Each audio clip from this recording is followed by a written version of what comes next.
Madam President, I come to the floor today because it is time to end systemic racism with systemic change.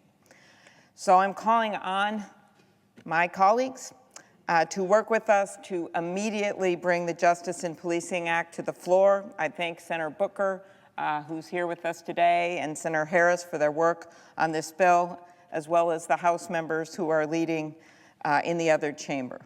We must pass this bill, and we should do it immediately with bipartisan support. George Floyd should be alive today, but he isn't. He was murdered in my state. He was murdered in my city. He was murdered on videotape so the whole world could see it. The whole world saw as his life evaporated before our eyes. Our nation has been left in pain, grieving, marching, and demanding justice.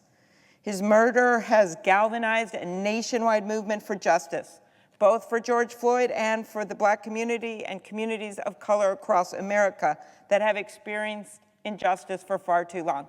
Not just injustice at the hands of the police, but also economic injustice, educational injustice. And if anything, these last few months, this pandemic has shed a big magnifying glass, put it on top of what's been happening for way too long. And as we grieve this loss, we have work to do in our own state, and that is justice in this particular case, including accountability for the officers involved. Minnesota Attorney General Keith Ellison, who I have known for many, many years, I am very sure that he will have full faith and has forever in his conviction for justice, and he is pursuing this case against the officer.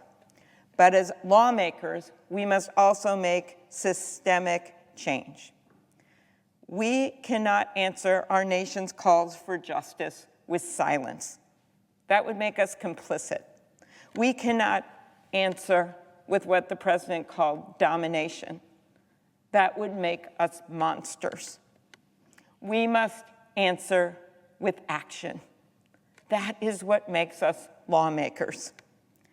Since I've come to the Senate 13 years ago, I've watched as change has come inch by inch. And I see Senator Durbin with us today, who led the effort on changing the disparity on crack cocaine. I was a new member of the Judiciary Committee when he led that work. I see Senator Booker here, and both of them, as well as a number of us, worked on the First Step Act. That was really important to reduce sentencing for nonviolent offenders. But again, it's inch by inch. We must move by miles. There is systemic racism at every level of our justice system, and it has taken far too long to right these wrongs. And it's on us in Congress, especially on those of us who've worked in this system, mayors, prosecutors, attorney generals. Those of us that has seen what is happening have a special obligation to make this change.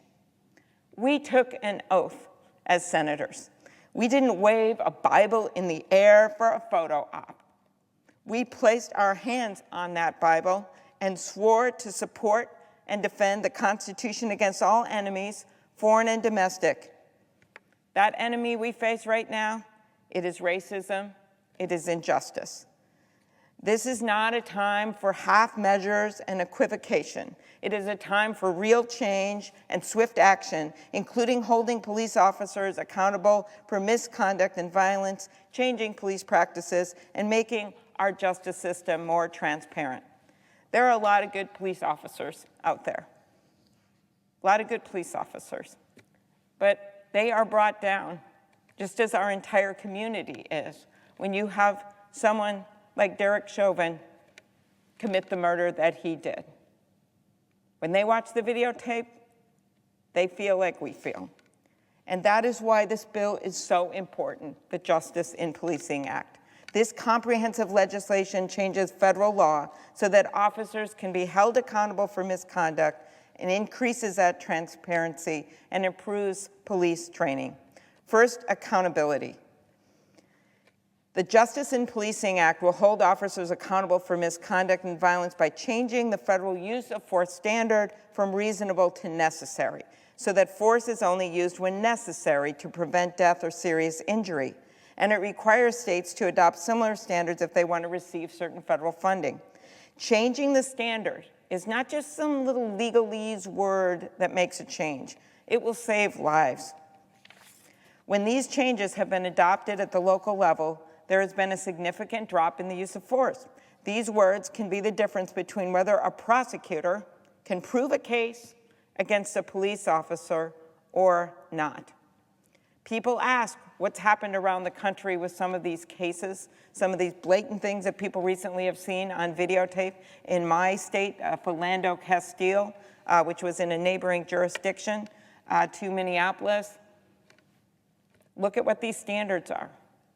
Lawmakers have control over these standards. Even when a case like that was prosecuted with excellent prosecutors who did their all, they were not able to get a guilty verdict. Look at the standards. In addition to improving the way that individual officers are held accountable for misconduct, the bill holds police departments accountable because we know that there are systematic changes that are needed at police departments.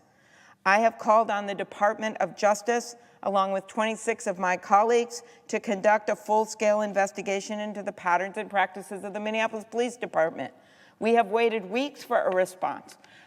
Under the Obama administration, 25 of these pattern and practice investigations were brought. Under the Trump Justice Department, just one unit of one department in Springfield, Massachusetts was examined. Now, just as I headed to the floor here, we got a letter from the Justice Department, but they did not commit to this investigation. They said they were going to continue to look at the evidence. Meanwhile, the governor of Minnesota and the state human rights department has had to fill in. They are conducting their own investigation. And I have faith that they will do the right thing, but again, this should be coming from the Justice Department.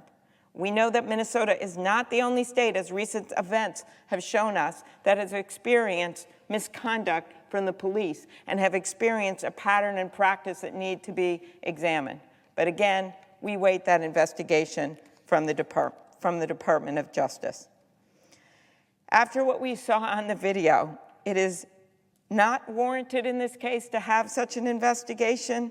I would ask the Justice Department under Donald Trump and under William Barr, what facts would warrant an investigation if not these? In addition to improving the tools to hold police accountable, we also need to ensure that there is transparency so we can once again build trust with our communities. What does this mean? Well, it means that we have officers that actually get in trouble in one department and then they go to another department and no one even knows what happened.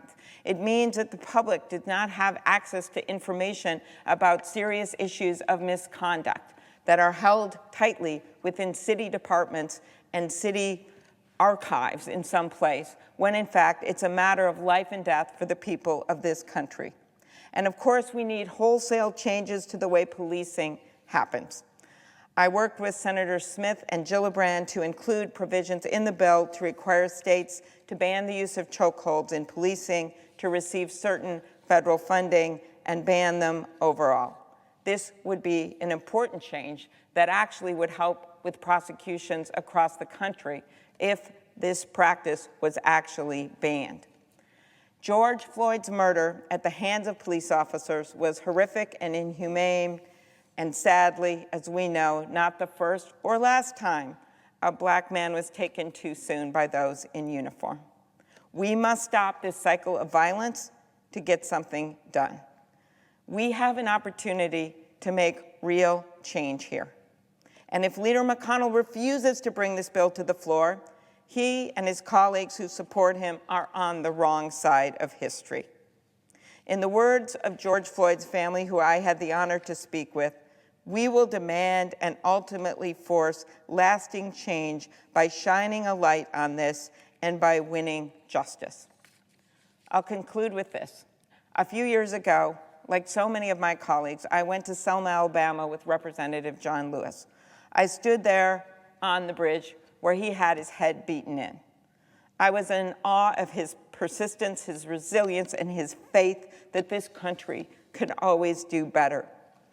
That weekend, After 48 years, the white police chief of Montgomery handed his police badge to Congressman Lewis, and he publicly apologized on behalf of the police for not protecting Congressman Lewis and the Freedom Marchers 48 years before. I don't want it to take another 48 years for my city to heal. I don't want it to take another 48 years for my state to heal, or for this country to heal, or for our nation to fix a justice system that's been broken since it was built. I want justice now.